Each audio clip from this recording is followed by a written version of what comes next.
de su nombre y de su trayectoria y de todo lo que fue construyendo en esta vida que va viviendo. Por suerte nos deja un legado hermosísimo dentro de la dirección de la modalidad, que como asesor construyó la primera guía de orientación para las intervenciones en situaciones de conflicto y de vulneración de derechos en el escenario escolar, la conjunta 1 del 12, y su revisión actual, o sea, la actualización, la conjunta número 1 del 23, que tiene que ver también con esta versión actualizada y releída y revisitada a la luz de todos los acontecimientos sociales que fueron cambiando en nuestro escenario escolar. Así que, sin más prolegómenos, simplemente decirle gracias a Adrián por estar acá. Es un honor presentarte otra vez más. La verdad que estamos juntos acá para disfrutar de tu ponencia, que tiene que ver con el padecimiento subjetivo, que es una de las problemáticas que atraviesa la guía de orientación, la actualización y la anterior. Y bueno, nada, vamos a escucharlo y espero que les sirva como herramienta para trabajar en el día a día, en el cotidiano de las instituciones educativas. Vení al centro. Ah, listo. Ese me faltó nombrar. Bueno, buenas tardes para todas, para todos. Bueno, primero que nada, bueno, muchísimas gracias por el recibimiento, por esta hospitalidad siempre desmesurada con la que me honran en Región 5, por los aplausos, por el cariño de siempre. También, bueno, a Gabriela particularmente también por la presentación también elogiosamente e hiperbólicamente desmesurada también. La verdad que, bueno, ya les digo, para mí es un honor y un privilegio venir siempre a la Región 5. Es una región donde yo profundicé particularmente el trabajo, trabajamos muy codo a codo. Saben que los asesores en la Dirección de Psicología nos repartimos diferentes regiones. A mí me tocó la 5, la 15 y la 21. Así que bueno, la verdad que siempre es un honor estar acá. Muchísimas gracias. Bueno, el tema que me toca hoy no es un tema muy placentero, por supuesto. El tema que vamos a trabajar, como recién anticipaba Gabriela, tiene que ver... perfecto. Tiene que ver con lo que solemos decir, es el escenario más temido y es el escenario más doloroso para cualquier docente. Tiene que ver con el intento de suicidio o la muerte, ¿sí?, de las y los estudiantes. Siempre solemos señalar que a las y los docentes no nos preparan para la muerte de las y los estudiantes. Las y los docentes, por el contrario, ¿no? Nos preparan y nos formamos para poder pensar el futuro de las y los estudiantes, para poder pensar la continuidad de los estudios, para poder pensar cómo se van a vincular en el futuro con el mundo del trabajo, pero de ninguna manera nos preparan para la muerte. Entonces, cuando se suceden estas situaciones, que sabemos que se suceden, a la escuela le ocurren varios sentimientos de perplejidad, de angustia y también de una especie de inamovilidad, ¿no? Uno no sabe qué hacer frente a este tipo de situaciones, ¿no? O a veces se vuelve estática, no sabe qué hacer, no hace nada, o por el contrario aparece como una superposición, ¿no?, de intervenciones frente a ese no saber hacer y frente justamente a la angustia y el dolor que provoca el intento de suicidio o la muerte de algunos estudiantes. Yo voy a tomar para poder pensar algunas estrategias de lo que podemos hacer en las escuelas frente a esta situación tan trágica. Algunas estrategias que pensamos, como todas las estrategias que uno tiene que pensar, ¿no? Uno siempre las piensa las estrategias en conjunto, ¿no? Y particularmente lo que hace a estas situaciones trágicas, no hay otra manera de pensarlo, ¿no? Frente justamente a este tipo de situaciones, la escuela, como en tantas otras, ¿no? Muchas veces está sola, pero la escuela no puede ni debe estar sola frente a este tipo de situaciones. Entonces vamos a pensar algunas estrategias que tienen que ver con estrategias colectivas, ¿sí?, otras bien específicas que hacen dentro del ámbito escolar, que tienen que ver con las políticas curriculares, y bueno, cuáles son algunas maneras de poder pensar esas estrategias de colectivas que necesariamente implican para la intervención socioeducativa la articulación, ¿no? La articulación con salud, la articulación con otros organismos comunitarios, gubernamentales, la articulación muy fuerte también puesta en las familias. Me voy a referir particularmente a un trabajo que también fue colectivo, un trabajo que nosotros terminamos de escribir en el 2015, salió en el 2017 y no tuvimos mucha ocasión justamente de presentarlo. Un trabajo que escribimos en articulación con los niveles y modalidades, ¿no? Pero bueno, escribimos particularmente con Eliana Vázquez, ¿sí? La directora de Psicología Comunitaria y Pedagogía Social, y con Karina Kaplan, que es de políticas de cuidado en la escuela, ¿sí? Aportes para trabajar la problemática del suicidio e intentos de suicidio. Es un módulo que lo auspició UNICEF, que debería estar en todas las escuelas, pero bueno, como les decía, como ya nos íbamos de la gestión, cuando terminamos de escribirlo no hubo oportunidad de presentarlo tampoco en las escuelas. Pero también se nutre de lo que uno fue pensando en todos estos años, ¿no? Y que quedó plasmado también en algunas otras comunicaciones de la modalidad. Una particularmente que tiene que ver con la comunicación 3 del 2022, una comunicación que piensa justamente estrategias nuevamente en formas conjuntas para trabajar frente a las situaciones de suicidio e intento de suicidio, que tiene que haber una estrategia conjunta entre preceptoras y preceptores y equipos de orientación escolar, ¿no? Y por supuesto también se nutre del último documento que recién les nombraba Gabriela, que es bueno, casi nuestro legado, ¿no? Sabemos que, bueno, que es triste, es nostálgico, pero bueno, la gestión está terminando. Nosotros habíamos prometido, y es el legado de la gestión, que es justamente la guía de orientación para situaciones de conflicto y vulneración de derechos, revisada, la del 2012, en el 2022-2023. Bueno, ahí va una docente a calmar, muy bien. Es nuestra función siempre también. ¿Cómo? Sí, pasemos por. Sí. Sí. ¿Yo puedo ir mirando por ahí algún lado? Sí. Dale. Yo tengo esto. Ah, dale. ¿Vale? Sí, espera que si no te paso. A ver si te lo bajé acá. Ah, genial. Bueno, como somos docentes, a mí, bueno, nos vamos a referir muchas veces también en el transcurso de la charla a la literatura, ¿no? Sabemos que la literatura, entre tantos otros recursos que tienen que ver con el arte, es un recurso que nos resulta muy valioso para la intervención, ¿no? Porque justamente a partir de la literatura se pueden expresar deseos, emociones, sentimientos, muchas veces también sentimientos de tristeza, y también nos sirven para ejemplificar algunas de estas situaciones, y también para, apelando a lo que llamamos el mecanismo de la ficción, intentar poder soportar el horror, ¿no? Que implica también este tipo de situaciones, ¿no? A veces justamente lo que hace la literatura es poder poner el horror en palabras y poder hacer más soportable, ¿no? las tragedias o los horrores, ¿sí? Bueno, yo voy a comenzar con un fragmento literario que pertenece a un libro que yo les recomiendo particularmente. Es un libro de Jeffrey Eugenides, que se llama Las Vírgenes Suicidas.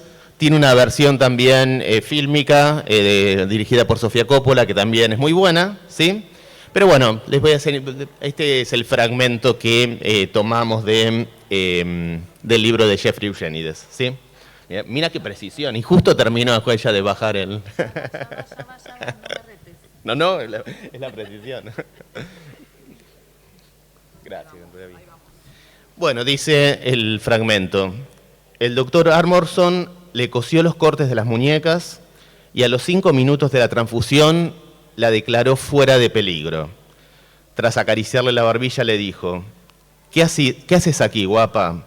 Si todavía no tienes edad para saber lo mala que es la vida.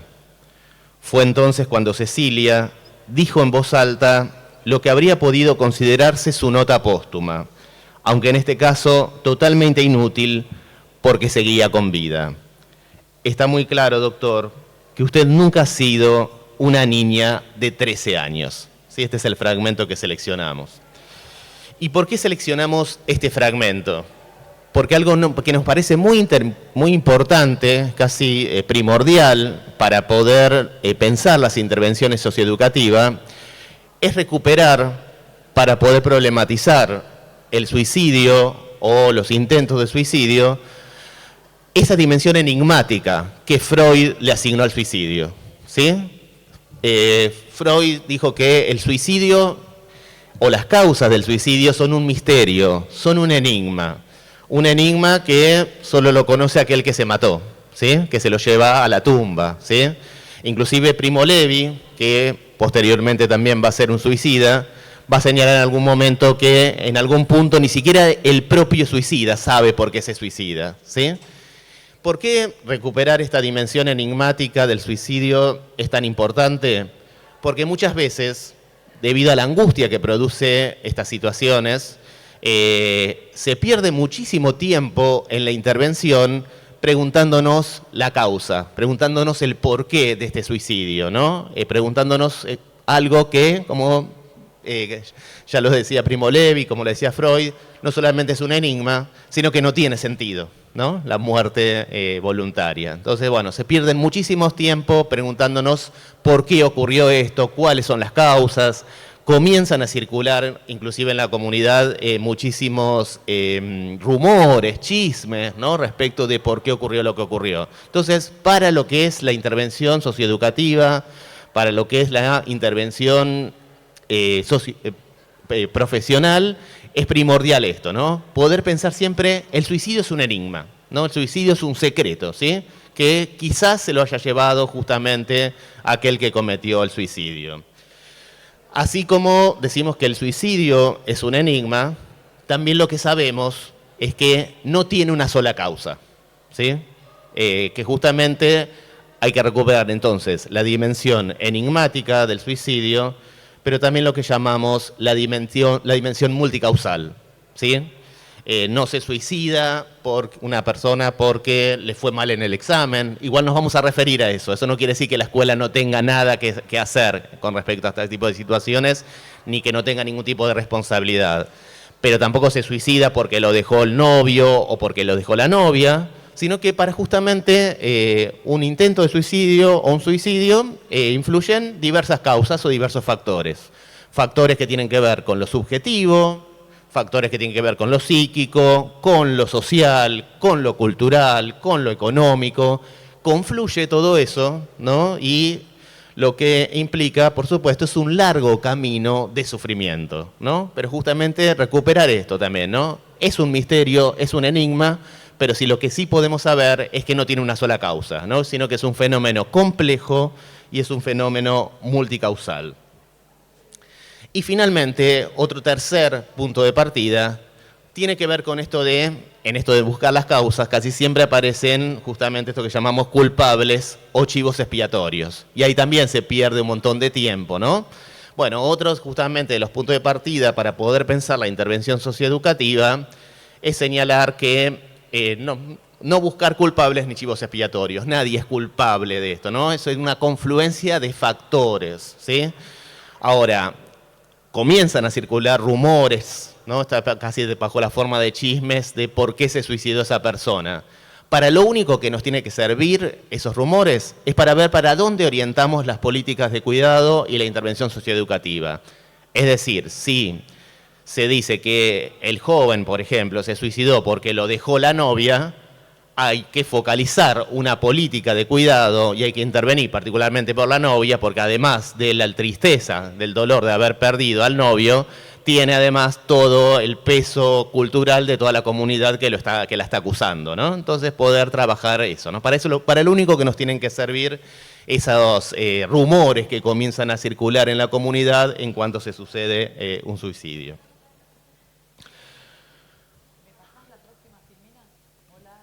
Para nosotros, bueno, por supuesto, esto volver a señalarlo, ¿no?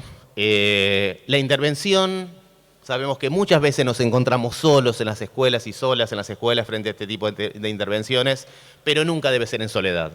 Siempre debe buscarse profesoras y profesoras referentes, pero no solamente dentro de la escuela, sino también agentes comunitarios.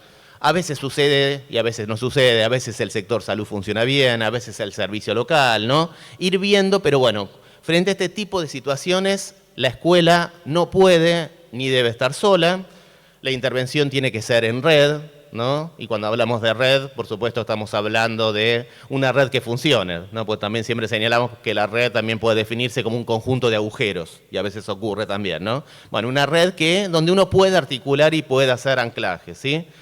La intervención, como implica múltiples factores, es multidisciplinaria. Recién hablábamos de factores sociales, culturales, subjetivos. Entonces, implica también una intervención que tiene que ver con lo psicológico, lo pedagógico, lo jurídico, ¿no? Lo médico, ¿sí? Y debe ser situada. Es decir, nosotros acá vamos a poder pensar entre todas y todos algunas formas de orientaciones, pero toda situación es única y tiene también intervenciones únicas, ¿no? Lo único que uno piensa a veces es cómo ordenar las intervenciones o algunos tips para poder pensar las intervenciones, pero cada intervención es única y es situada. Cuando nosotros pensamos el módulo con Eliana y con Karina, también pensamos que era preciso, y porque quizás también después se puede hacer algún tipo, o anteriormente, ¿no? También antes de que se sucedan las situaciones de suicidio o las situaciones de muerte, hay algo que nosotros siempre señalamos, ¿no? En las escuelas muchas veces la muerte es un tema tabú, ¿no? Y solo se habla de la muerte cuando la muerte irrumpe. Entonces, cuando la muerte irrumpe, no hay más que el dolor, no hay ningún proceso cognitivo, ¿no? O sensible de andamiaje previo. Quizás también podernos preguntarnos cómo empezar a trabajar la muerte en las escuelas, cómo poder... el dolor siempre va a estar, ¿no? Eso no quiere decir que... Pero bueno, produce algún tipo de andamiaje, ¿no? Poder hablar antes y no solamente cuando la situación irrumpe. Acá vamos un ejemplo, ¿no?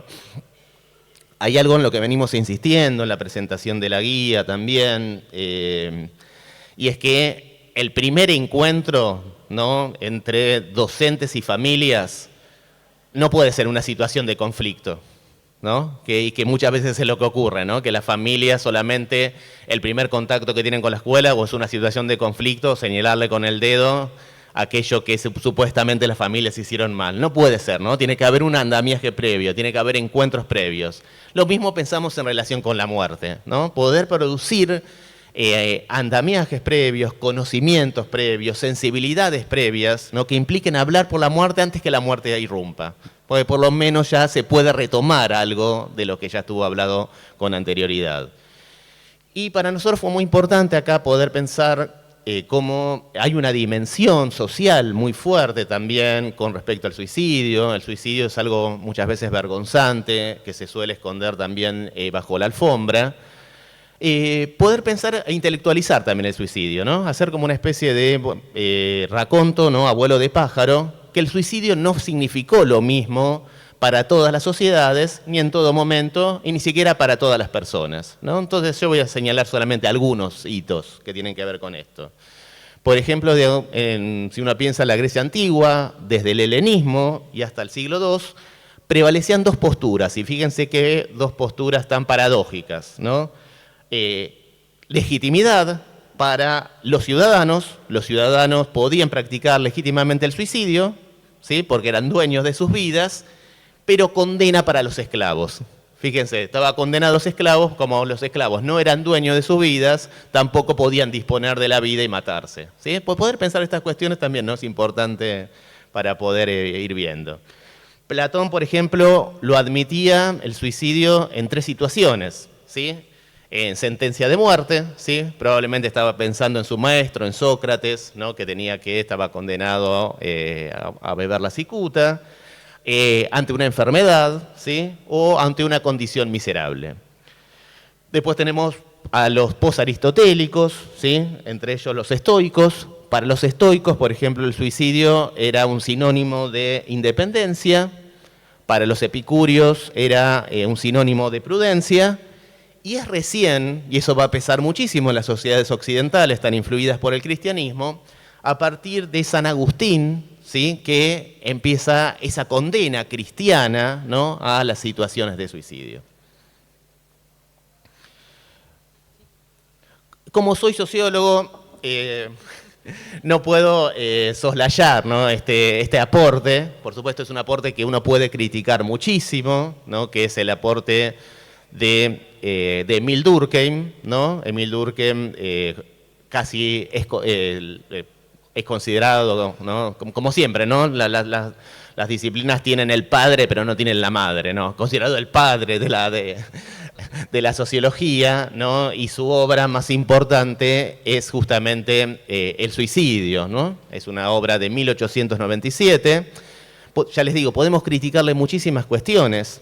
Primero, una cuestión es que para él, en su afán de desvincular el fenómeno del suicidio de la psicología, para no decir es un fenómeno únicamente de la psicología, lo que hizo es pensarlo solamente en términos sociales, ¿no? Para Durkheim el suicidio es un fenómeno social, ¿sí? Dijo algunas cosas que de todas formas no sirven para pensar el presente, ¿sí? Hay algo que sí es más o menos, sigue siendo real, y es que, por ejemplo, dijo que cada sociedad tiene su propia tasa de suicidios y permanece más o menos invariable, ¿sí? Es un fenómeno que él lo pudo ver y que lo vimos que se viene repitiendo, ¿sí? En general no hay situaciones, inclusive ni siquiera las situaciones de pandemia, ¿no?, que una vez mucho lo asoció directamente al crecimiento de los suicidios, aparece un crecimiento tan sostenido. No, la verdad que lo que dijo Durkheim es más o menos real, ¿sí? Lo que podemos decir con respecto a los intentos de suicidio, los suicidios tras la pandemia, es lo mismo que podemos decir respecto a otras situaciones. No es que no existían con anterioridad, sino lo que hizo justamente la pandemia es visibilizarlas, ¿sí? O quizás en algún punto algunas cuestiones profundizarlas, pero sobre todo lo que hizo es visibilizarlo, ¿sí? Pero es importante también porque muchas veces también se comete algo que no está probado científicamente, esto de decir, hacer una relación tan directa entre la situación sanitaria extraordinaria que nos tocó vivir y el aumento de los suicidios, ¿no? Y es a veces un poco irresponsable decirlo también, ¿sí? Bueno, Durkheim, en esto de pensar justamente el suicidio como un fenómeno social, hizo una especie de tipología de los suicidios, ¿no? Y pensó los suicidios, tres tipos que iban en función de la integración social. Es decir, el individuo se suicidaba o no en función de si se integraba o no a la sociedad. En ese sentido, pensó tres tipos de suicidio. El primer suicidio que pensó es el suicidio egoísta. Acá estaba hablando de un individuo que no lograba integrarse a la sociedad, ya sea por ser demasiado tímido o por el contrario, por ser demasiado rebelde. No se integraba en la sociedad, ¿no? Y justamente esa era la causa para Durkheim del suicidio, ¿sí? El otro tipo de suicidio que pensó es el suicidio anómico, y acá el problema no era del individuo, acá el problema era de la sociedad. La sociedad era anómica, es decir, la sociedad no tenía ese conjunto de reglas morales y sociales capaces de contener al individuo, ¿sí? Entonces, como era la función para Durkheim de la sociedad, contener, e inclusive contener los deseos de los individuos, ¿sí?, y contener los sentimientos de los individuos, no cumplía esta función, y entonces eso es lo que producía también el suicidio según Durkheim. Y finalmente, el tercer tipo de suicidio que caracterizó Durkheim es casi el contrario del anómico, ¿sí? Si en el anómico se caracterizaba, también es un problema de la sociedad, si el anómico se caracterizaba porque no había reglas morales y sociales que contuvieran al individuo, en el altruista, que es el tercer tipo de suicidio que caracterizó, ocurría lo contrario.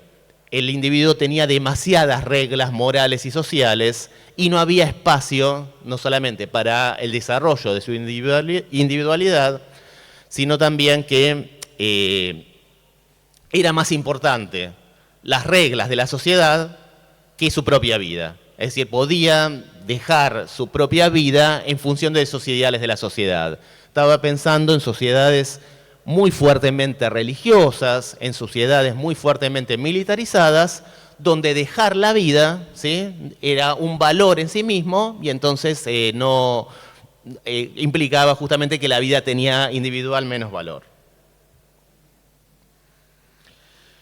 Bien, como les decía, yo me voy a referir a esto que venimos pensando desde hace muchísimo tiempo. Es casi un eslogan que está circulando en las escuelas. Nosotros nos sentimos honrados porque lo pensamos, este eslogan, pero muchas veces las palabras, cuando se suelen hacer tan populares también, pierden el sentido, ¿no? Y pierden por lo menos el sentido que nosotros lo habíamos pensado, ¿sí? Me estoy refiriendo a esto que llamamos políticas de cuidado, ¿sí? Para nosotros es muy importante volver a pensar las relaciones sociales, las relaciones escolares, en términos de lo que llamamos políticas de cuidado. Y acá encontré algo que me vino bárbaro, no sé si justo está. Oh, mira, qué precisión.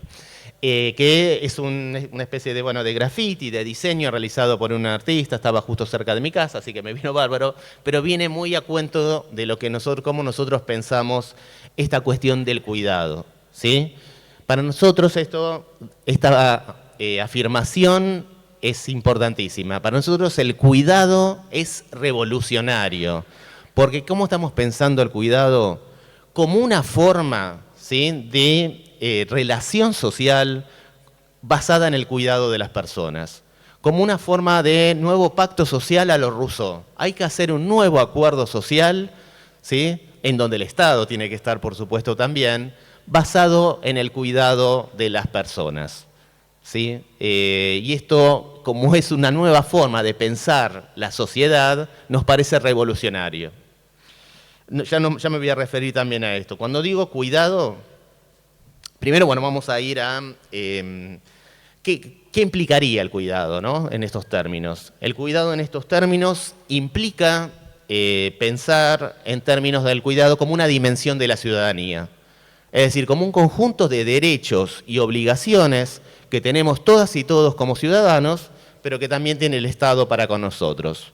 Los derechos y las obligaciones tienen que ver con la obligación de cuidar, este derecho y obligación a la vez, ¿no?, que tiene que ver con el autocuidado, la obligación de cuidar el contexto, ¿sí?, el derecho a ser cuidado o cuidada, ¿sí?, y poder pensar también la dimensión ética y amorosa del cuidado. ¿A qué nos estamos refiriendo con esto? A que nosotros tenemos una función normativa, legal, es decir, nosotros estamos obligados legalmente a cuidar a las y los estudiantes, ¿sí? Es una obligación que viene con nuestra propia tarea docente. Ahora, si eso no viene acompañado por una dimensión ética y amorosa, no sirve, ¿no?, como todo. O sea, nosotros queremos cuidar a las y los estudiantes y para eso además nos convertimos en docentes, ¿sí? Ahí hay una obligación donde coincide, ¿no?, lo legal y también coincide lo ético y lo amoroso. Pero cuando nosotros pensamos el cuidado entre todas y todos. Es decir, si vemos que una compañera, un compañero, no puede, frente a una situación de intento de suicidio de un estudiante, por su propia historia personal, porque no puede, porque lo sensibiliza demasiado, si no puede frente a una situación de consumo, si no puede frente a lo que sea, tiene que estar el compañero y la compañera ahí para cuidarla. No es para decirle, bueno, para esto acá correte, ¿no?, esto no lo hagas, podés hacer esta otra cosa, ¿no? Estamos pensando en eso, ¿no?, en cómo articular. Y cuando pensamos esto, también pensamos en que quizás no hay nada natural, ¿no?, pero lo más natural que podríamos uno pensar es que uno quiere siempre cuidar al ser querido, ¿no?, o al ser amado, ¿no?, por naturaleza quizás, pues, si hay algo natural en la vida, ¿no?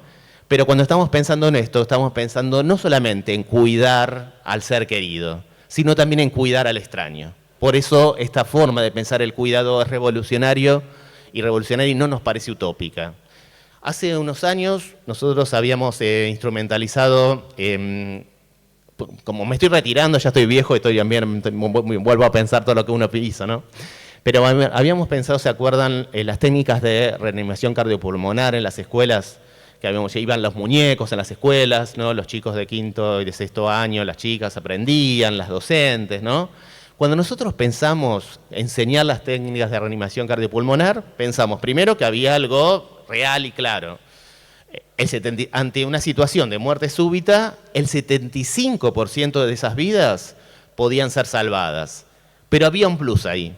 Uno podía practicarle el RCP a un ser querido, pero también a un extraño, alguien en la calle. A esto nos estamos refiriendo, ¿no? Que poder pensar justamente cómo cuidar al extraño. Esta forma de pensar el cuidado tiene lo que llamamos una dimensión histórica, ¿no? Si uno piensa quiénes pensaron antes el cuidado de esta manera, ¿sí? Surge sobre todo en corrientes feministas de los años 70. Lo que señalaban estas mujeres es justamente esto, ¿no? Que el cuidado no es responsabilidad, como ha sido tradicionalmente en las sociedades patriarcales, no es responsabilidad únicamente de las mujeres, sino que primero el Estado también tiene la responsabilidad de cuidar y por otro lado, todas y todos tenemos responsabilidades que tienen que ver con el cuidado. Y en esto vamos a insistir muchísimo, ¿no? Porque esto hace a la educación sexual integral.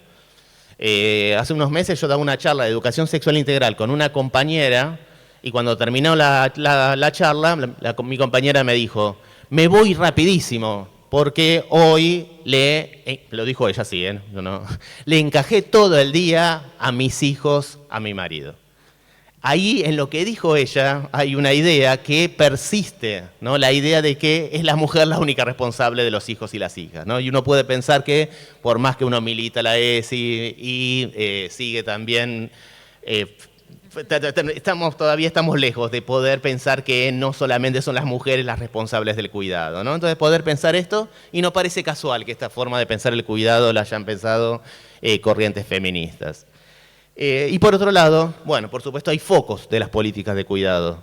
Todas y todos en algún momento vamos a precisar o precisamos del cuidado, de la ayuda de otras personas, ¿no? Por diferentes circunstancias de la vida, ¿sí?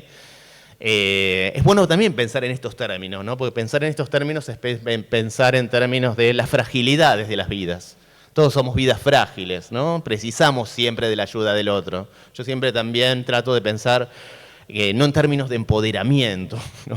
¿Para qué empoderarse, ¿no? Muchas veces las mujeres, para hacer las mismas barbaridades que hicimos los varones, no.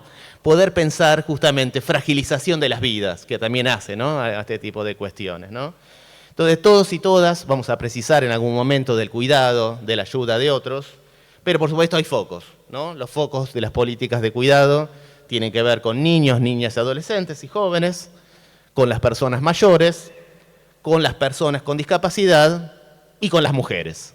Con las mujeres, ¿por qué? Porque tradicionalmente se les endilgó la tarea del cuidado, entonces hay que focalizar ahí la mirada de cuidado, y porque tradicionalmente también han sido relegadas de derechos políticos, sociales y culturales.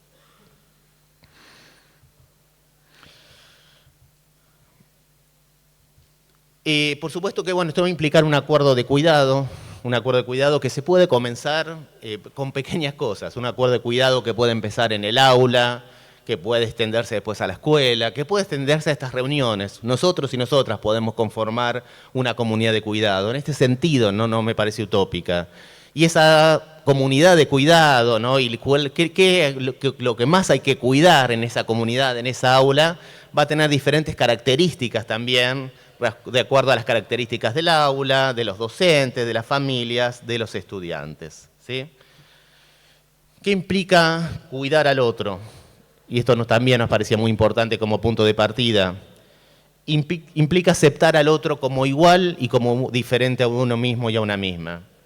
Solo se puede cuidar y dejar que nos cuiden al que consideramos un igual, porque todos somos humanos, todos tenemos el mismo estatus de humanidad, y diferente, porque por suerte también todos somos diferentes y diversos, y eso hace a la riqueza del encuentro humano.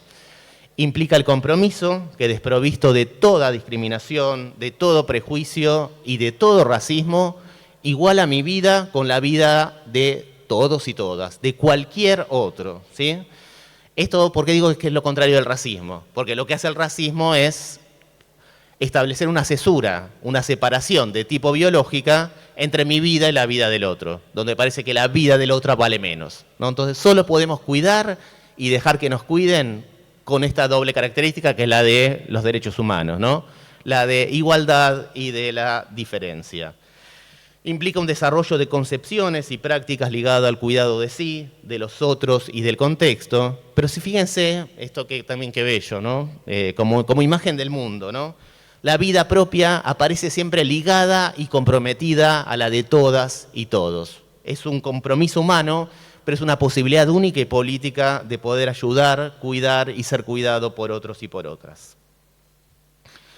Nosotros vamos a insistir también, ¿no? Esta forma también de pensar el cuidado está en las antípodas de lo que uno puede pensar los estados neoliberales.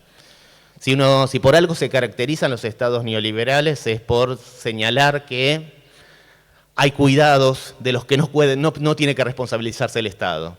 Que hay cuidados relativos a la salud, que hay cuidados relativos a la educación, que no son responsabilidad del Estado, sino que son responsabilidad del mercado o de los propios ciudadanos y ciudadanas, ¿no? No, acá nosotros decimos no, acá hay una injerencia directa. El Estado tiene la responsabilidad de cuidar en estas cuestiones que son los que garantizan la vida y garantizan, ¿no?, la dignidad de las personas. Por eso digo, estamos en las antípodas de lo que uno puede pensar que los estados neoliberales, ¿sí?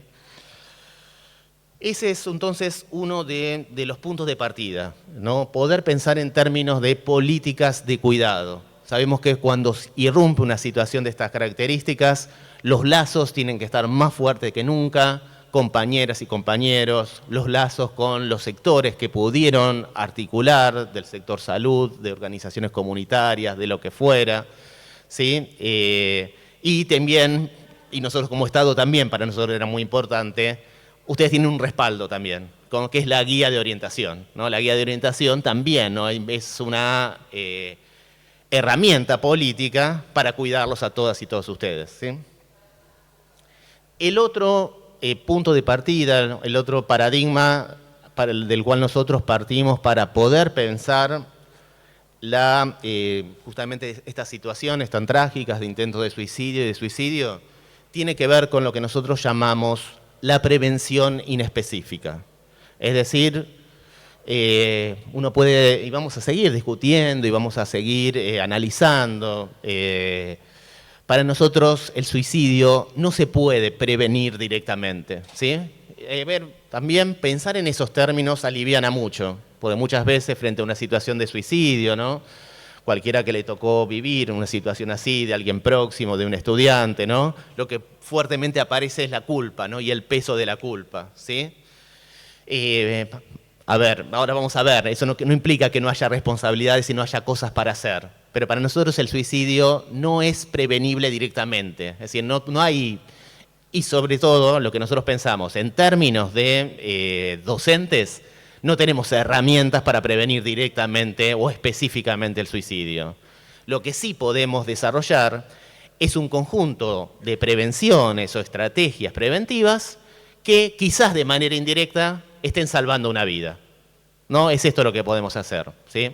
A ver, por ejemplo, cuando uno trabaja sobre una situación de ausentismo de estudiante, ¿sí?, o de trayectoria escolar discontinua, está trabajando sobre esa situación de ausentismo. Entonces desarrolla todo un conjunto de estrategias. Muchas veces, como equipos de orientación escolar, vamos a los domicilios. No es la única estrategia, ¿no? También pensar en estos términos es política de cuidado, ¿sí? Tenemos que volver a viejos hábitos, ¿no?, donde un amigo, una amiga, sabía lo que le pasaba al compañero o compañera. Esto estamos pensando de cuidado, ¿no? O le lleva los deberes, o le va a preguntar el amigo de la amiga. A veces es importantísimo que vaya a la escuela porque hay una impronta ahí, porque a la escuela le importa que ese niño, esa niña, ese joven esté faltando. Pero hay otras estrategias también, ¿no? Está también hay los grupos de WhatsApp, hay un montón de formas que implican poder pensar en términos de cuidado. Pero poder pensar en términos de prevención inespecífica es esto. Uno trabaja sobre el ausentismo o sobre esa trayectoria escolar discontinua. Y quizás, indirectamente, esté salvando una vida, ¿sí? ¿Por qué? Porque sabemos que el mejor lugar de niños, niñas, adolescentes y jóvenes es la escuela. Y si no está en la escuela, le puede estar pasando cualquier otra cosa. Puede estar en una situación de consumo problemático, puede estar expuesto a cualquier otro tipo de riesgo, inclusive a riesgos que tienen que ver con su propia vida. Entonces, uno específicamente trabaja sobre el ausentismo e inespecíficamente está trabajando también sobre justamente una situación de suicidio o de intento de suicidio, ¿sí? Uno nunca sabe también, ¿no?, cuándo uno puede salvar una vida. A veces es una palabra, ¿no? A todas y todos los que trabajamos muchísimos años en las escuelas, después de que pasan muchos años en las escuelas, sobre todo si uno estuvo mucho tiempo como equipo de orientación escolar en una escuela, no viene un estudiante y le dice, profesor, profesora, usted en un momento me dijo eso, y uno ni se acuerda lo que dijo. Yo ni hablar que hablo tanto, ¿no? Pero nadie...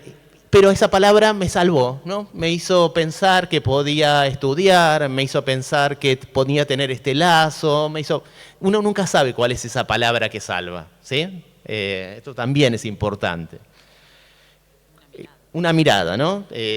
También esto, ¿no? Esto que insistimos tanto, nosotros nos nutrimos, ¿no?, para poder pensar todo esto de esta comunicación que les nombraba antes, que es la comunicación 3 del 2022, ¿sí? Que es una comunicación que piensa estrategias conjuntas entre equipos de orientación escolar y preceptores y preceptoras para poder intervenir frente a estas situaciones dolorosas, ¿sí? Desarrollar una mirada de cuidado, después vamos a ir a eso, ¿sí? Pero bueno, otros ejemplos de prevención inespecífica. Al trabajar educación sexual integral, al trabajar una situación de abuso, al trabajar inclusive directamente, educación sexual integral, se puede estar visibilizando o se puede estar previniendo respecto de una situación de abuso, ¿no? Y a veces ha ocurrido también. Uno trabaja sobre la situación de abuso o uno trabaja sobre la educación sexual integral. Quizás indirectamente está salvando una vida. Muchas veces hay una relación bastante directa también, ¿no? Y entre las causas también de suicidio aparece también el abuso como en esas historias de vida tan sufridas, ¿sí? Al enseñar y aprender educación vial, ¿sí?, estamos también haciendo prevención inespecífica. Y cuando uno piensa educación vial, no piensa en lo que tradicionalmente tuvimos como educación vial, ¿sí? Que la verdad que lo que solía ocurrir en relación con la educación vial es que se reducía una charla, ¿no?, a los semáforos, a las señales de tránsito, ¿sí? Se reducía que muchas veces eso venían inclusive de charlas de las compañías de automóviles, ¿no?, para evadir impuestos, ¿no? Pero la educación vial también es una dimensión de la ciudadanía, porque la educación vial, ¿qué implica? Implica los derechos y las obligaciones que tenemos todas y todos para transitar por la vía pública, como peatones, como conductores, como pasajeros o pasajeras, ¿sí? Entonces pensemos, la vía pública no es necesario que sea la calle, puede ser el patio del recreo, ¿sí? A veces son algunos tips también muy sencillos. ¿Cómo poder pensar en vez de estar empujando, poder empezar en el lema de comenzar a ceder? ¿Cuántas cuestiones nos cuidaríamos y también estaremos cuidando a otras personas? Pero implica también no solamente derechos y obligaciones normativos, sino también éticos y amorosos. Es decir, lo que debiera regir en las calles es también la solidaridad, el cuidado del otro y de cualquier otro y de cualquier otra, ¿sí? A esto nos referimos con educación vial. Y hacemos hincapié en educación vial porque sabemos que la principal causa de muerte de las y los jóvenes son los siniestros viales.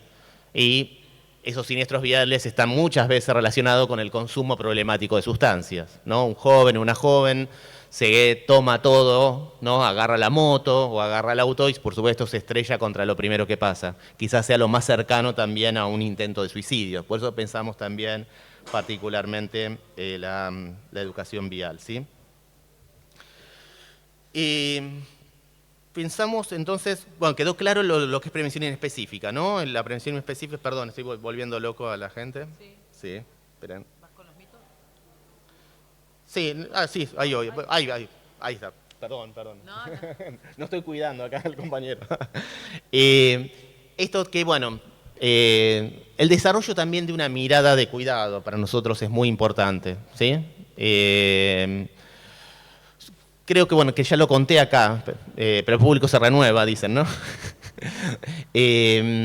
A mí me gusta contar siempre, les dije que iba a recurrir muchas veces a la literatura en esta exposición. Hay un cuento escrito por una mujer y anarquista, tiene todas para las de perder, ¿no? Y las de ser invisibilizada, ¿no? Que se llama Emilia Pardo Bazán, y tiene un cuento que para nosotros ejemplifica mucho esto que lo que nosotros llamamos la mirada de cuidado, ¿sí? Que es ese cuento que se llama El encaje roto. ¿Lo conocen? Bueno, en El encaje roto, Emilia Pardo Bazán cuenta la historia de Micaelita. Dice, una joven que dejó plantado a su novio frente al altar. La autora hace una especie de ironía, dice, si esto hubiera pasado en los sectores populares, esto no hubiera sido noticia. Pero el tema es que el novio de Micaelita pertenecía a los sectores privilegiados. Entonces, por mucho tiempo, las y los vecinos se preguntaban por qué Micaelita había dejado plantado a su novio frente al altar. Pasan algunos años, Micaelita se encuentra en la playa con uno de esos vecinos insistentes, con los que casi siempre cuenta uno en la vida, y le vuelve a preguntar. Bueno, le dice Micaelita, estoy relajada, pasaron tantos años, yo te voy a contar lo que pasó. Yo estaba muy ilusionada, estaba muy enamorada de mi novio, pero como solía ocurrir en esos noviazgos de principio de siglo, ¿sí? El cuento es de 1905, no lo había visto tantas veces a mi novio. Pero la verdad que estaba contenta y así llegué al día del casamiento, vestida con el vestido de novia que había pertenecido a generaciones de la familia del novio.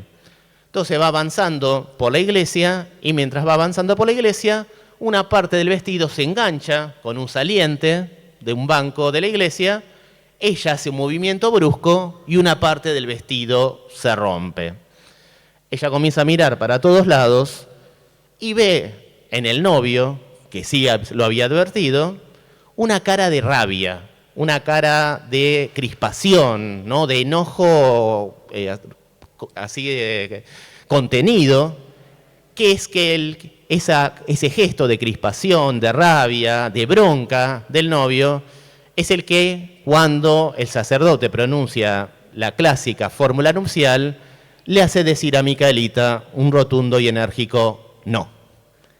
Eso es la mirada de cuidado para nosotros y nosotras.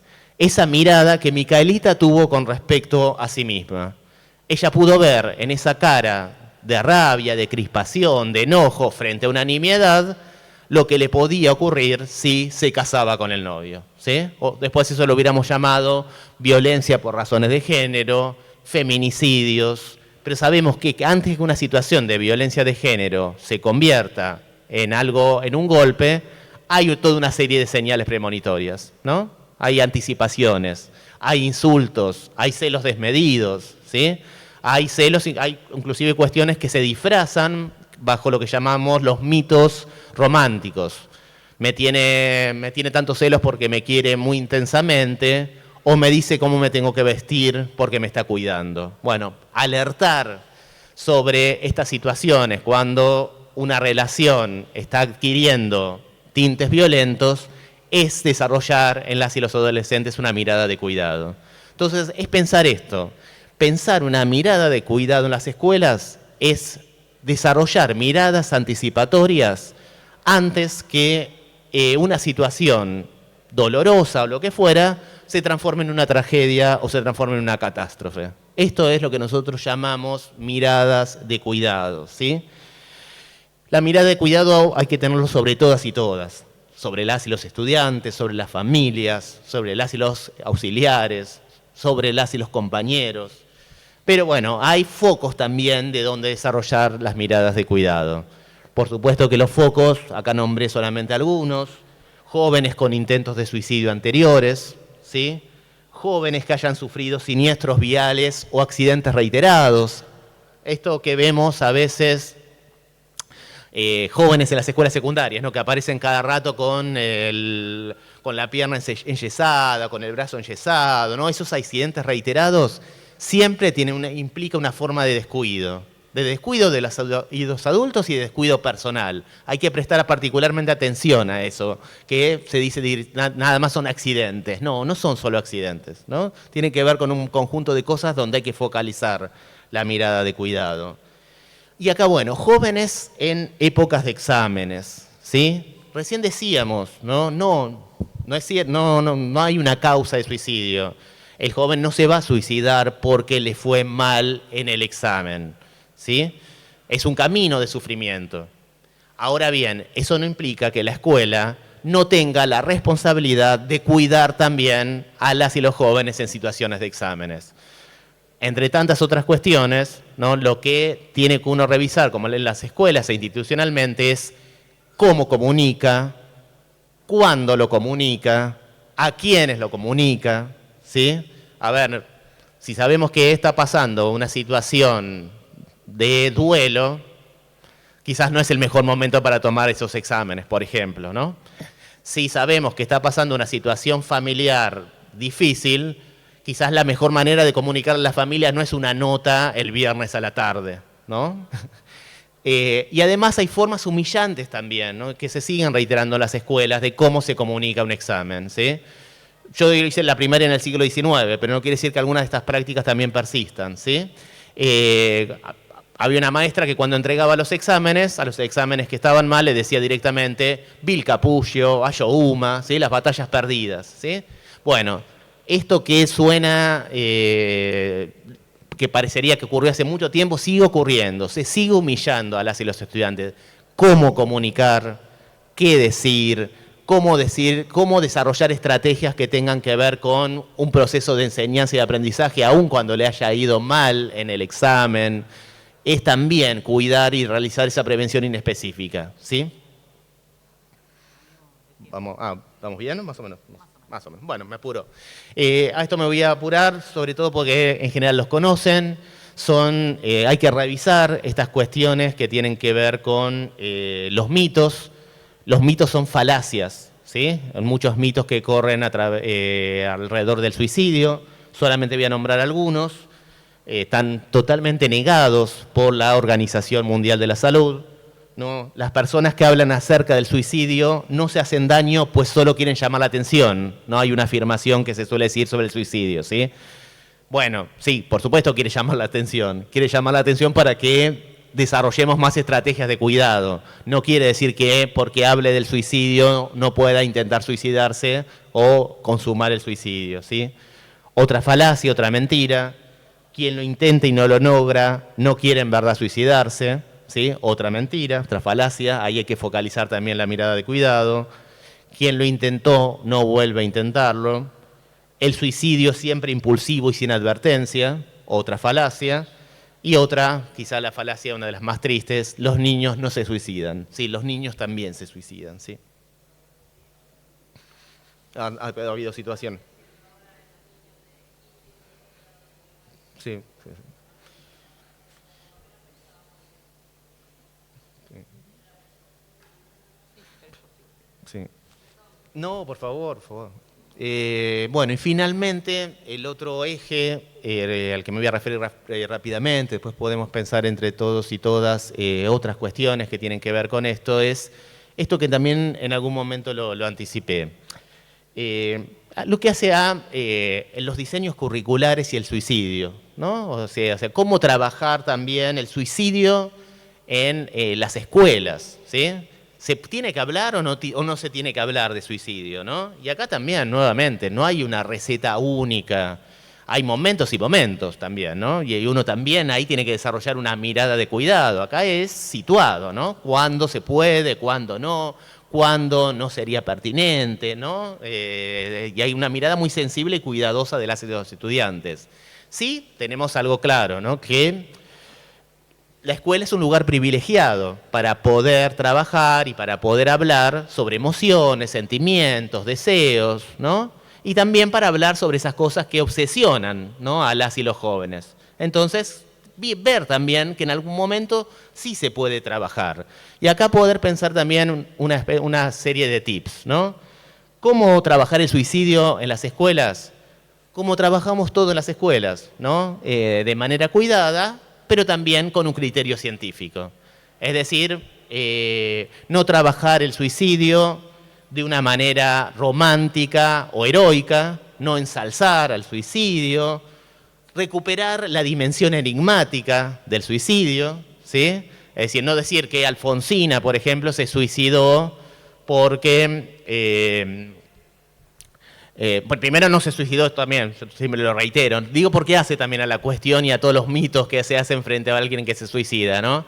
¿Qué se suele decir de Alfonsina Storni? Se suicidó lentamente en el mar, ¿no? Nadie se suicida así, ¿no? Fue a un lugar y se tiró, obviamente, ¿no? ¿Y qué se suele decir? Se suicidó por amor, se suicidó porque era una poetisa romántica, porque en los últimos tiempos escribía sobre el mar y la muerte y un día hizo carne todo eso, ¿no? Bueno, eso es una estrategia, como tantas otras, que invisibiliza otras luchas en las cuales se cifró la vida de Alfonsina. Sí, fue una mujer romántica, pero también fue una mujer anarquista, ¿sí? Recién estábamos hablando de otra anarquista. Fue una mujer que además escribió poemas románticos, pero también otros poemas donde denunció el sistema patriarcal, una mujer que luchó además por los derechos cívicos, políticos de las mujeres, pero todo eso se invisibiliza y se dice es la romántica que se fue lentamente hacia el mar. ¿Cómo trabajar la muerte alfonsina? De manera científica. En la muerte alfonsina primero es un enigma, es un secreto como tantas muertes, como los suicidios, pero también es multicausal. Entre las múltiples causas es que estaba severamente enferma, no con un cáncer fulminante, además con unas terapias de la época que eran fuertemente dolorosas. Hay un ambiente cultural también, no se suele llamar la década del 30, en la cual se suicidó Alfonsina como la muerte de los poetas suicidas, ¿no? Se suicida ella, se suicida Lugones, se suicida Horacio Quiroga. Hay una crisis política, cultural, económica en Argentina derivada de la década del 30. También acabamos de atravesar el primer golpe de Estado de 1930. Digo, para ver cómo hay diferentes factores que confluyen, ¿no? en estas decisiones que aparecen como una decisión voluntaria y única, ¿no? Bueno, así se trabaja, ¿no? Así poder trabajar en las escuelas. Pues digamos, hay muchas veces algunos hechos que nos obligan a trabajar en este sentido. Bueno. Y cuando hablamos de no trabajar el suicidio de manera romántica, nos estamos refiriendo, entre tantas otras cuestiones, a Romeo y Julieta, ¿no? Digamos, por ahí hay veces también que los propios contenidos de los diseños curriculares obligan, ¿no?, a hablar sobre suicidio, ¿no? El suicidio de Sócrates o el suicidio de Alfonsina, o el suicidio de Romeo y Julieta. Acá, de puro satánico que soy yo, y solo contra las románticas y los románticos así enardecidos, voy a señalar algo que no es que lo señale yo, en realidad que está en el texto de Shakespeare, ¿sí? Se suele decir, Romeo y Julieta se suicidaron por amor, ¿no? Son casi los románticos suicidas por excelencia. Pero si uno lee el texto de Shakespeare, va a ver que Romeo, el día anterior de conocer a Julieta, estaba enamorado de otra mujer, de Rosalinda, y decía lo mismo que al otro día va a decir de Julieta, ¿sí? Y probablemente, nuevamente, si no hubieran intervenido otros factores, el odio de las familias, el príncipe, el fraile, tanto Romeo como Julieta hubieran vivido muchos años, se hubieran casado o no, hubieran sido felices o infelices, o lo más probable es que hubieran tenido otros novios y otras novias porque tenían 14 y 15 años, ¿no? Poder pensar otros finales para Romeo y Julieta, poder pensar estos múltiples factores, esa es una manera de poder trabajar de otra forma el suicidio en las escuelas y quizás eso también puede dar cuenta, ¿no?, y puede habilitar que se hable, ¿no?, de otras emociones y de otras cuestiones que les están pasando a ellas y ellos, ¿no? Poder utilizar justamente la literatura para esto, ¿no?, para expresar deseos, emociones, sentimientos y desarrollar esas estrategias anticipatorias de las cuales hablábamos antes, ¿sí? Lo mismo, no sé, Ana Karenina, Madame Bovary, ¿no?, las grandes románticas, ¿no? Podemos encontrar múltiples causas ahí de por qué se suicidaron, que tienen que ver con la discriminación social, no tiene solamente que ver con el romanticismo, ¿sí? Es eso, básicamente. La crisis de 1929, los suicidios colectivos, digamos, hay un montón, ¿no? Y sobre todo para esto, para señalar lo que puede ser desde diferentes materias. Historia, literatura, matemáticas, trabajar los índices de suicidio y después, como siempre decimos, no solamente hacer el análisis cuantitativo, tortas estadísticas, sino también cualitativo, ¿no? ¿Por qué? ¿Qué les parece? ¿Por qué la gente se suicida? ¿Qué son las cosas que pasan? También matemáticas es un lugar para poder expresar sentimientos, emociones, deseos, ¿sí? Poder pensar todo esto. Así es. Y contraponer, por ejemplo, me señala acá Gaby muy bien, con los números de los accidentes viales. ¿Qué pasa en los accidentes viales? Problematizar, ¿no? Si uno encuentra una clase de matemáticas, una pizarra llena de ecuaciones o de ejercicios combinados, no estamos frente a una buena clase de matemática. Una buena clase de matemática es como cualquier clase, una clase en la cual se discute, se analiza problemas, ¿no? Los problemas quizás no se resuelven, no importa si se resuelven o no, ¿no? Sino que se piensan diferentes soluciones para un determinado problema, se dialoga, se debate, se discute. En filosofía, a partir de, por ejemplo, Camus decía que el único problema filosófico serio era el suicidio, ver qué dijeron diferentes filósofos o filósofas a lo largo del tiempo en relación con el suicidio. Bueno, y finalmente, por ejemplo, bueno, toda la etapa azul, ¿no? Que se suele llamar de Pablo Picasso, que está hecha en honor, ¿no? A su compañero de colegio y amigo que se había suicidado, ¿no? Son estrategias en donde uno puede, no está hablando directamente también, ¿no? Y que pueden también habilitar y pueden poder pensar esta temática y producir ese andamiaje del que hablábamos antes. Así que bueno, esta es ¿fui bien? Bárbaro el tiempo, bien. Lo que habíamos preparado para hoy. Les quiero agradecer nuevamente. Sí, sí. La atención, el cuidado y siempre, bueno, esto también es una comunidad de cuidado y eso también les quiero agradecer. Muchísimas gracias a todas y todos.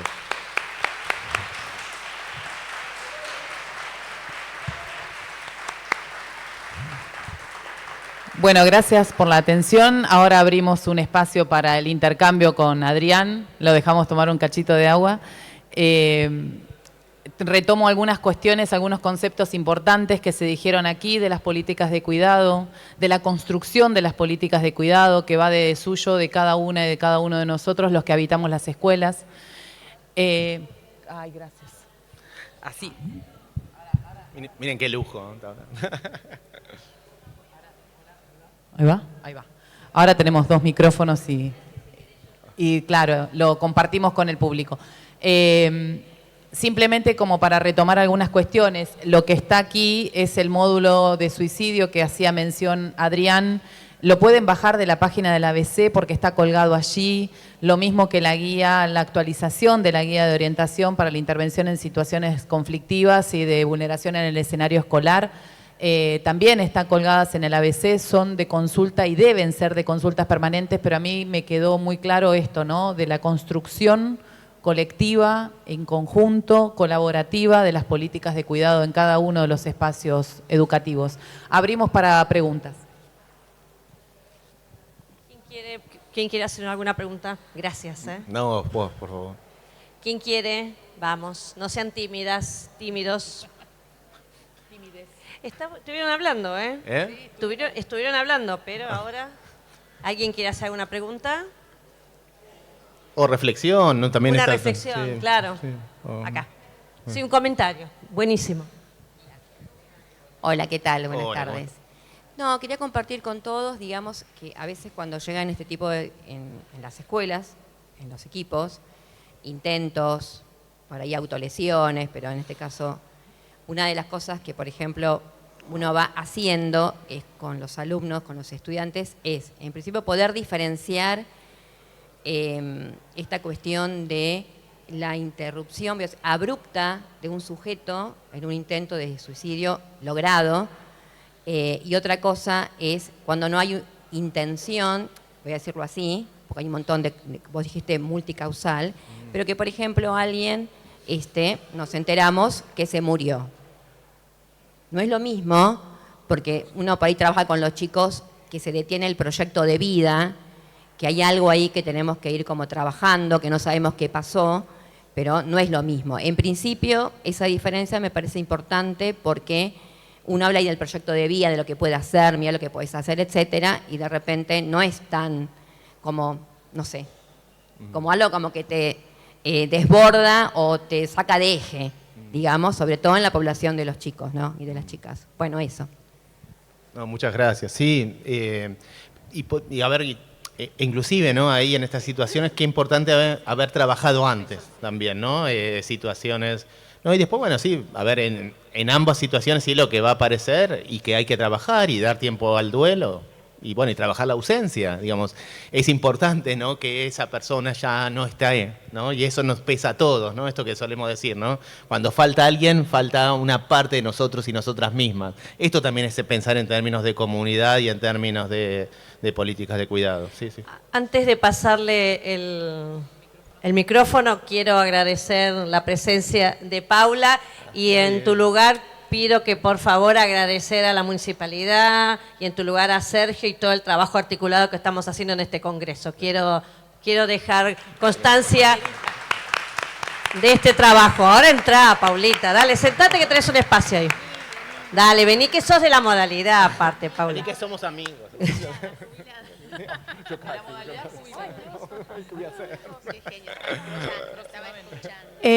Se me ocurre pensar, mientras escuchaba, se me ocurre pensar en esto de los retos, que ahora es muy, muy común, que quizás no hay una intencionalidad, por decirlo de alguna manera, pero están estos retos donde pierden la vida los chicos. Y el valor de la vida, cómo trabajarlo, ¿no? Esto del valor de la vida que creo que en otros tiempos, o por lo menos yo pienso en mi infancia, uno tenía un valor, la vida, lo humano, lo humanizante. Y ahora es lo que creo que están en riesgo, esta de la fragilización. Esto que venimos hablando durante todo el día, ¿no? Pero se me ocurrió lo de los retos, que también hay que pensar en políticas de cuidado desde ese lugar. Nada, eso. No, eso se me ocurre. Por supuesto, por supuesto. Es así. ¿Alguien más? Paula, ¿querés agregar algo? No, por favor, no, sigan con las preguntas. Porque estamos con el tema de la problemática del suicidio. Me dice porque soy inspectora de psicología Claro. jubilada yo. Todos lo saben. No sé si saben.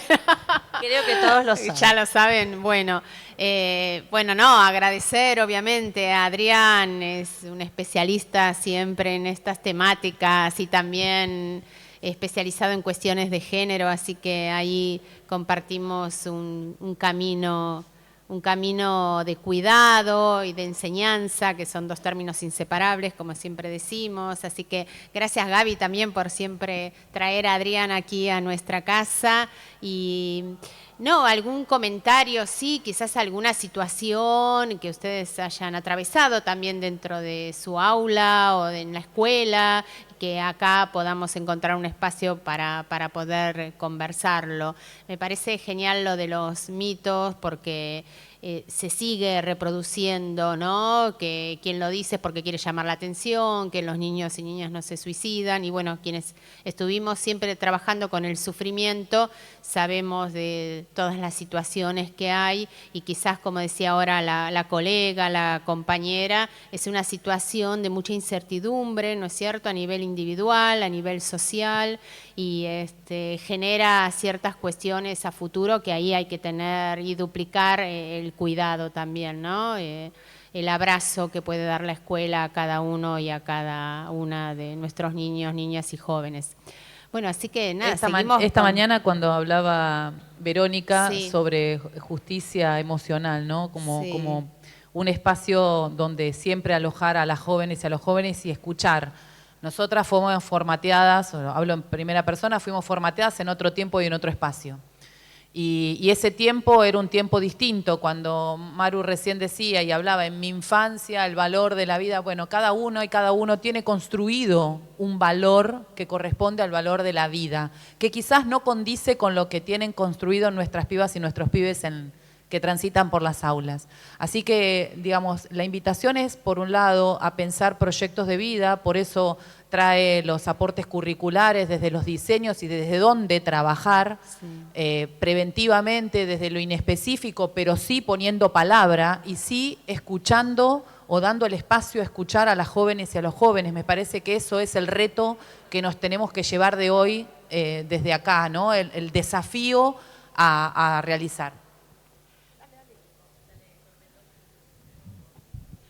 Retomando un poquito lo que estaba también diciendo Gabriela, ¿no? Y me quedó como resonando esto de las palabras y de cuánto podemos hacer con una palabra de afecto, una palabra de cuidado, y cuánto también podemos hacer cuando esa palabra no está cargada de afecto y de cuidado. Me parece, y también tomando lo que dijo Verónica a la mañana, que la responsabilidad que nos compete a todos los educadores, ¿no? Cada uno desde su puesto y desde su función y demás, cuando estamos con chicos y con chicas, con familias, es esto, ¿no? De ser muy respetuosos y cuidadosos con lo que decimos, y con lo que decimos abrazando al otro y con lo que podemos decir generando cualquier tipo de reacción que tampoco podemos medir, ¿no? Entonces, la comunicación que mencionaste, Adrián, es como retoma muchos conceptos y los pone en clave pedagógica, una invitación a volver a leerla y a seguirla transitando, que de hecho lo empezamos el año pasado a hacer fuertemente, pero que no acabó, esto sigue. Me parece que todo esto es como para seguirlos pensando, es una temática que obviamente impacta mucho cuando sucede en las instituciones, y que está buenísimo que los docentes podamos pensarlo más allá de acá. Hay muchos integrantes de equipos de orientación escolar, pero la idea es que esto pueda trascender el trabajo de los equipos de orientación escolar, ¿no? Porque en el día a día en las aulas no siempre está el equipo, pero siempre están los chicos y las chicas y docentes con predisposición para escuchar o no, y ahí me parece que también tenemos que empezar en esto de trabajar juntos. Por supuesto que nadie puede solo, y por supuesto que en las instituciones tampoco se puede solo, pero no sabemos, o tenemos que tener la precaución de darnos cuenta que por ahí estamos en un momento sublime, y que entonces la responsabilidad que tenemos es grande. Es medio como una reflexión así, a los ponchazos, pero bueno, me parecía que podemos sumar esto también. No, el tema de la comunicación me parece Fundante. fundante y en varios sentidos, digamos. No solamente, a ver, porque aparece también en tantas de estas situaciones, ¿no? ¿Cómo comunicamos y cómo nos dirigimos a quien comunicamos? Hay algunas también tips que son casi sencillísimos. A ver, las familias... Y a las familias hay que siempre dirigirse como lo que son, familias, ¿no? Y cuántas veces inclusive, ¿no? Aparece el WhatsApp de mamis o señores padres, señores mamis. Y ahí estamos no solamente habilitando diferentes tipos de familias, sino también podemos estar inclusive previniendo respecto de dolores, ¿no? Respecto de ese niño que, por ejemplo, no tiene una madre, por ejemplo, ¿no?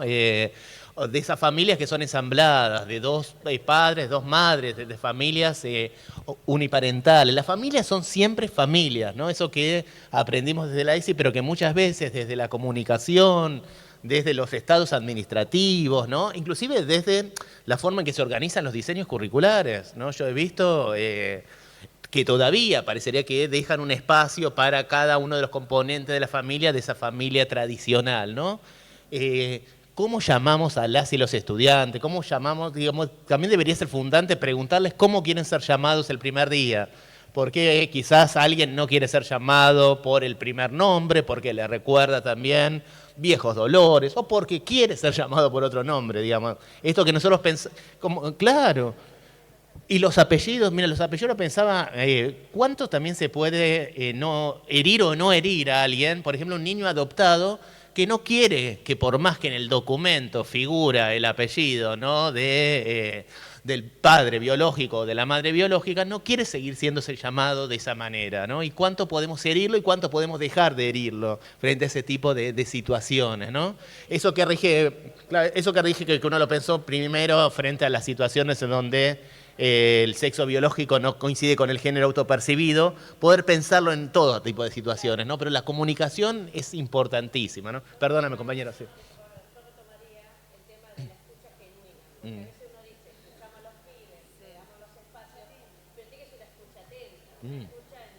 Activa.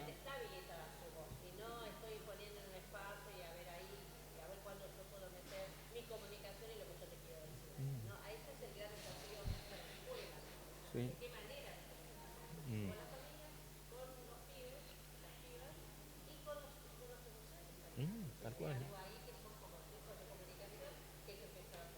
Sí. Sí, y aparte uno piensa también en los niveles también acá la comunicación, ¿no? Cuando ocurre una situación dolorosa inclusive, ¿cómo se comunica la comunidad? También, digamos, eso hace falta que se reúna, ¿no? Equipos directivos, docentes, ¿no? Todo un grupo y tomarse el tiempo que sea necesario para comunicar también cualquier tipo de situación dolorosa que no vulnere la intimidad de todas y de todos también.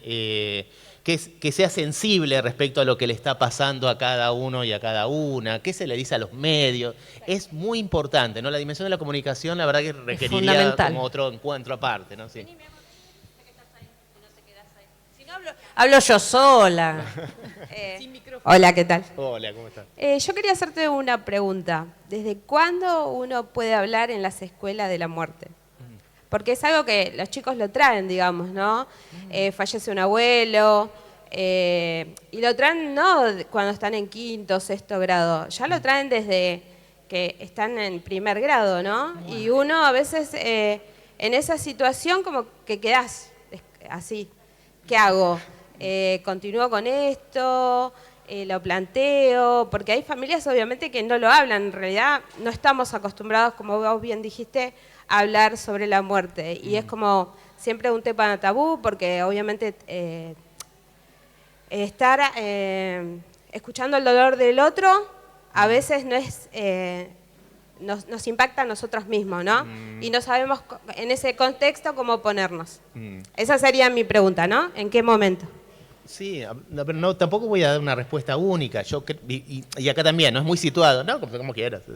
Y es muy situado, digamos, ¿no?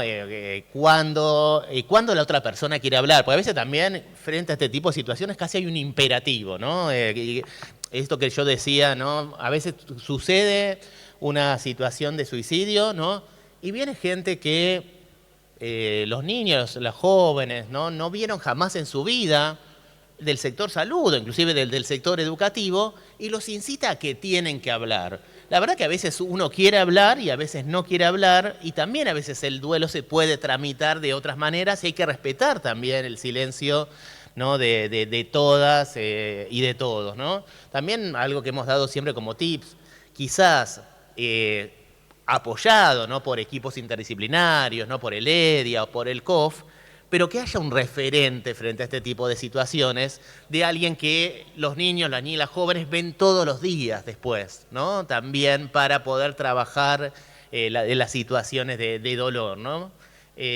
No hay una respuesta única. Yo creo que se puede trabajar de manera gradual, ¿no? Y de ver de diferentes maneras desde siempre. ¿Sí? Es trabajar también las pérdidas, es trabajar las ausencias, y es hacer lugar también adentro de las escuelas a cuestiones que tienen que ver con el dolor y que importa que otro falte dentro de la familia, dentro del aula y dentro de toda la comunidad, ¿no? Digamos, ¿no? Importa en todo sentido, importa cuando falta por inasistencia, importa cuando se perdió una vida, importa cuando se perdió una vida en la comunidad. Yo creo que desde siempre, desde el nivel inicial, a ver, pensándolo siempre esto, ¿no? De manera gradual, de cómo ir trabajándolo, pero creo que debería ser transversal a todos los niveles, claramente.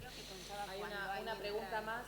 No, creo que preguntaba si algún niño o niña trae la situación o habla en ese momento en el aula. Y si lo quiere hablar, creo que es el momento. Si lo quiere hablar, habilita la palabra. Si lo quiere hablar es porque lo quiere hablar y porque te puso a vos la confianza. ¿Querés que lo hablemos de manera áulica? ¿Querés otro tipo de espacio? Y ir preguntándole, creo que es eso, ¿no? Pero generalmente si lo lleva al aula es porque también encontró en la docente un marco de escucha, un marco de confianza, que bueno, que ella decidirá si sí o no con el niño y la niña, si quiere también que lo hagan de otras maneras. Quizás una oportunidad. Bueno, vamos con la última y vamos cerrando porque ya estamos... A mí me gustaría hacer un comentario. No, Tengo una tía que trabaja de maestra en nivel inicial. Una amiga de ella tuvo la responsabilidad muy grande, estuvo encerrada en su casa como más de 2 meses, porque un alumno que se peleó con ella se clavó un cuchillo y se mató delante de ella. Todo el problema que tuvo ella, la familia del nene, fue hacia la casa de la maestra a hacerle todo un quilombo, porque le echaron toda la culpa a la docente. Yo creo que cuando a un docente le pasa esto de que un nene se saca la vida delante de una persona, es una cosa. Creo que una de nuestras compañeras dijo, no es lo mismo cuando a vos te dicen falleció tal persona, que cuando vos ves que se muere una persona delante tuyo. Creo que es algo que a un docente creo que le queda bastante en la cabeza. O sea, es un comentario como para saber cómo una persona lo puede tratar, porque quedarse encerrada no es lo normal, digamos. Sí.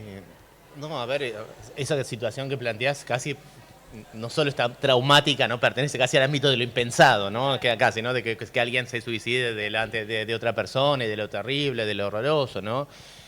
Por supuesto que esa persona lo tendrá que tramitar de diferentes lugares y también de manera multidisciplinaria. Yo creo que ante una situación tan traumática tiene que aparecer diferentes voces, ¿no? Voces que apoyen de la familia, de las compañeras, de los compañeros y por supuesto voces profesionales, ¿no? Realmente es algo... pero vos traes a colación algo que también a mí me parece importantísimo, ¿no? Sobre todo, a ver, frente a estas situaciones, ¿no? Donde se culpabiliza a la escuela, ¿no? Se culpabiliza a la escuela de todo, ¿no? Parece que la escuela es el eje de todos los males, ¿no? De todos los demonios, ¿no? Es la causa de todas las violencias, ¿no? Y es la causa también que propicia todos los sufrimientos, ¿no? Ahí, por supuesto, que uno tiene que hacer una fuerte revisión en varios sentidos. Una es que a eso, y eso creo que vamos a coincidir todas y todos, han ayudado, por no decir, han sido muy fuertemente responsables los medios masivos de comunicación, ¿no? Los medios masivos de comunicación realmente no solamente ponen en eje y es noticia cuando algo sucede mal en las escuelas, ¿no? Y culpabilizan a la escuela y han demonizado a las y los docentes, ¿no? Pero bueno, frente a eso nosotros tenemos que pensar algunas estrategias, ¿sí? A ver, también podemos pensar que a veces, ¿sí? Por el trajín de la vida institucional, escolar, nosotras y nosotros no comunicamos, ¿sí? Lo que se hace en las escuelas.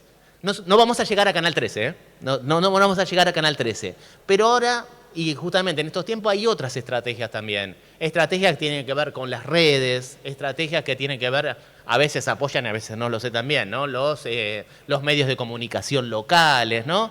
En la escuela se hace muchísimo y la mayor parte de los días no solamente transcurren plácidamente, sino que la mayor parte de los días las y los estudiantes aprenden en las escuelas. Pero lo que se instala desde los medios es que es el caos, y a veces inclusive los propios docentes dicen, no, las escuelas son un desastre, la verdad que no, la mayoría de los días, ¿no? E inclusive nosotros que recibimos la situación de conflicto de toda la provincia, la mayoría de los días no es que es un desastre y un caos. La mayoría de los días las escuelas se producen situaciones de amorosidad, de cuidado, se producen situaciones de enseñanza y aprendizaje.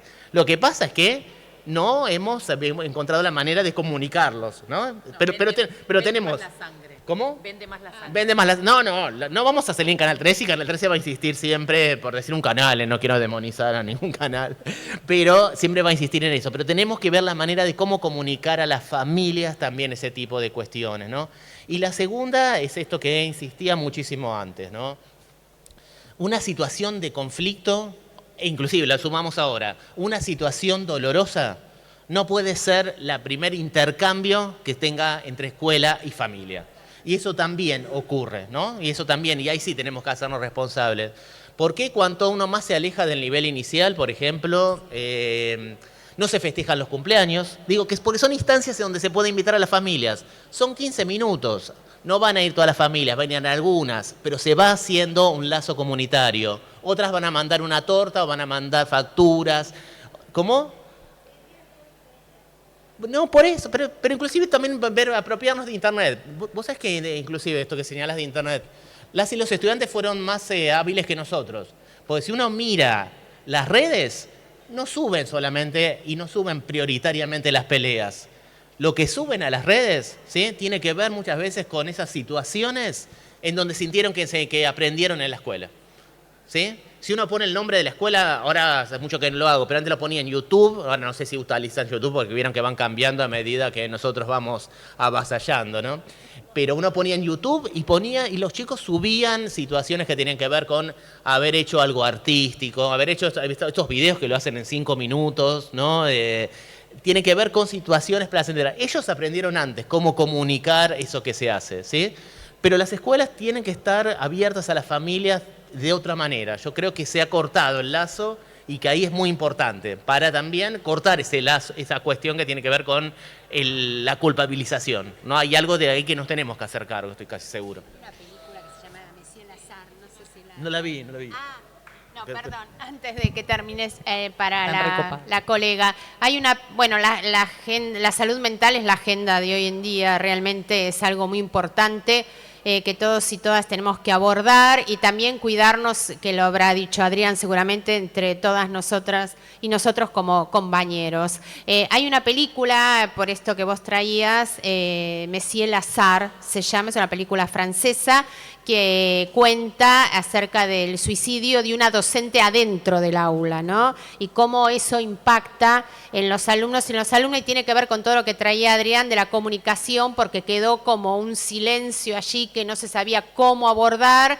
Y bueno, Messier Lazare es un docente que suplanta a esta profesora que se suicidó. Es muy interesante, se las recomiendo, como para ver y trabajar todo lo que sucede a partir de un suicidio adentro de una institución educativa, que puede ser de un alumno, de una alumna, pero también de una compañera o de un compañero, ¿no?